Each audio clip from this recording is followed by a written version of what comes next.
let's just go ahead and talk about Halo Infinite here. And I want to make sure I clarify exactly what I'm talking about here.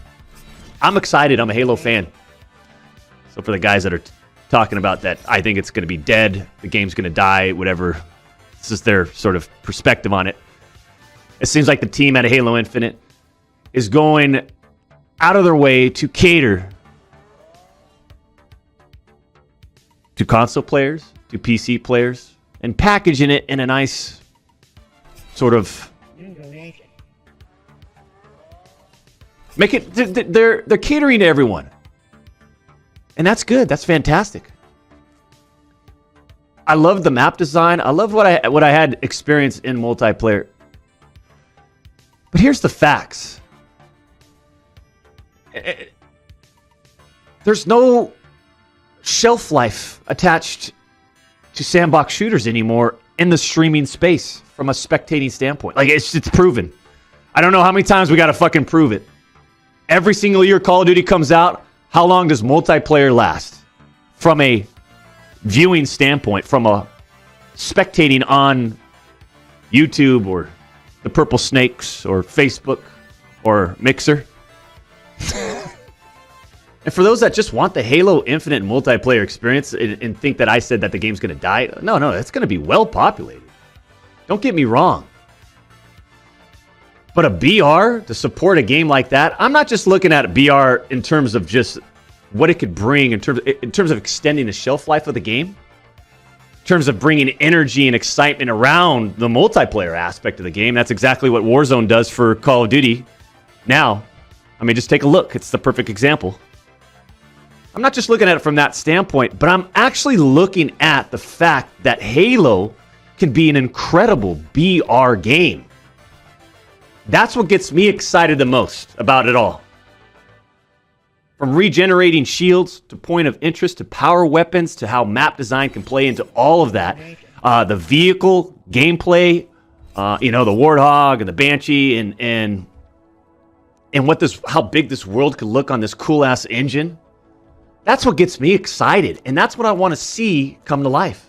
So I know a lot of people may not agree, but I actually 100% agree with Dr. Disrespect here. I think he knows what he's talking about with this, and yes, it is true that if, Halo Infinite doesn't have Battle Royale at launch, which it won't, I do think that viewership will drop off because of the fact that viewers want to watch Battle Royale. It's a thing now that's a lot of people love watching it, and I agree, it's a lot of fun to watch.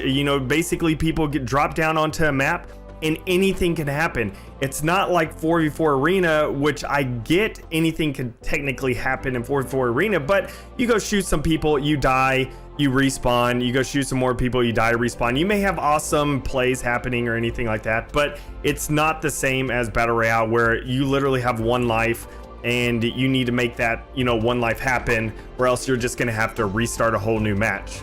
So while I agree with him that viewership will drop, I don't agree viewership will actually die off. Now, maybe he just thinks if it has a massive drop off, that's what he considers dying.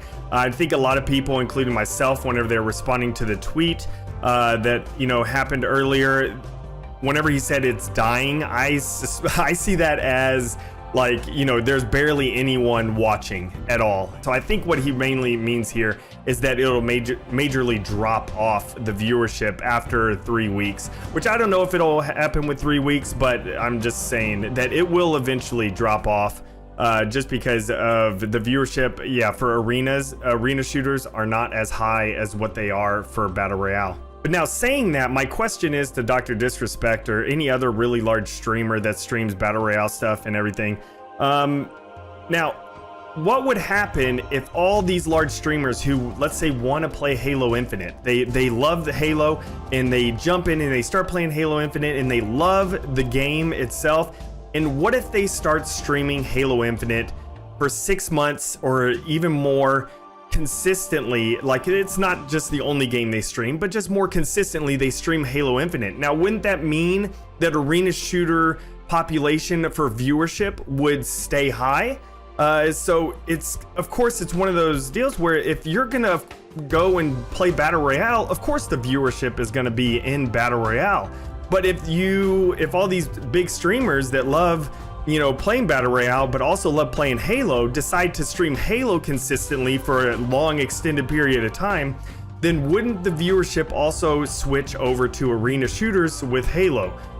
So that's my question is, do you agree with that, Doc? Like, is that something that you agree with? And if it is something you agree with, then why? So then how can you say it would drop off in 3 weeks if, someone like yourself who loves Halo would consistently be streaming it? How can you say viewership would actually drop off? Because if these big streamers decide to stream it, then the viewership will be there for this arena shooter for Halo. So I don't know. That's just my 2 cents, my question. I doubt he'll see this, but still just wanted to throw it out there because I know he said no one's adding him or anything like that. They're just trying to throw it out there and just kind of keep within their bubble. So just my question to you, Doc, and hopefully you see it and you answer it. We'll see what happens.